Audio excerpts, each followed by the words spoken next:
I can give you that from Go ahead. 1 through 13. There was a rich man whose manager was accused of wasting his possessions. And he said, "What shall I do? My master's about to take away my job.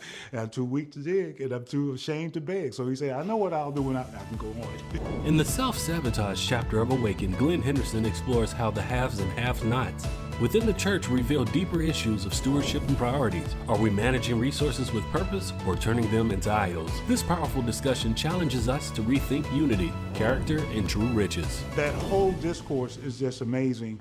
That because embedded in it, we read, he who can be trusted with little can be trusted with much. But also elsewhere it says, if you cannot be trusted with this world's riches, who would trust you with true riches? And what I saw, and that's what I believe the Lord is speaking to us today, the real test of character, the real test of what we do in life is really with money. And he says, are you handling and managing money proper before you can manage souls? And so right in, because those are true riches.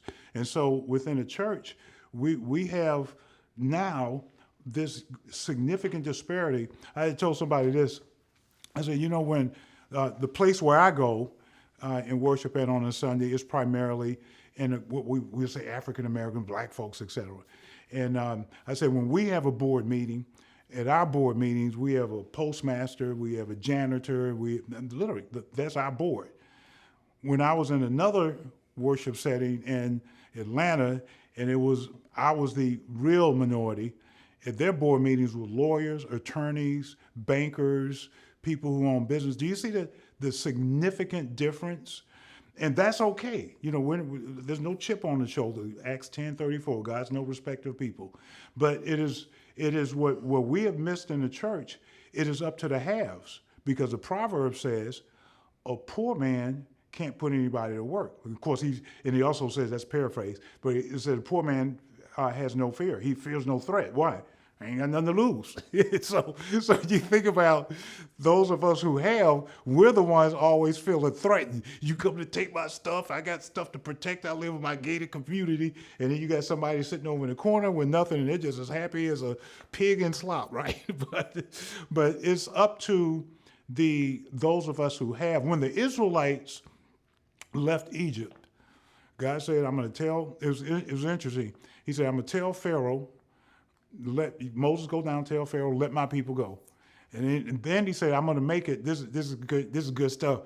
I'm going to make it, if you read the passage, it says, I'm going to make it so miserable for them that he's going to want to let you go. And he also said, you guys are going to want to go. Now, you would think that I would want to go anyway, right? I'm in slavery, but if you read those passages, once they got out in the desert, say, "Why how come you didn't leave us alone?" That's for another time.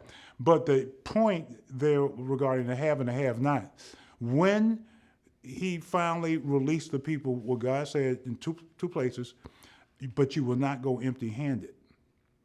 And he said, go and tell them, give them all your articles of silver and gold and all the other stuff, and because the whole point was.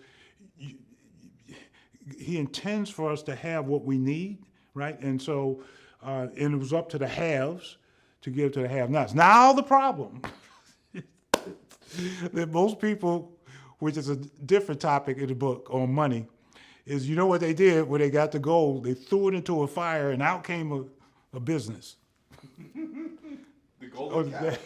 Well, that's what we do with our businesses and ministries, right? They become idols. We make their idols to ourselves. And we call them other things, but that's what they become, and they're intended for other reasons. So I think there's a whole lot. What does that have to do with the church and state? But in any event, No, I think it has everything to do with the church and state.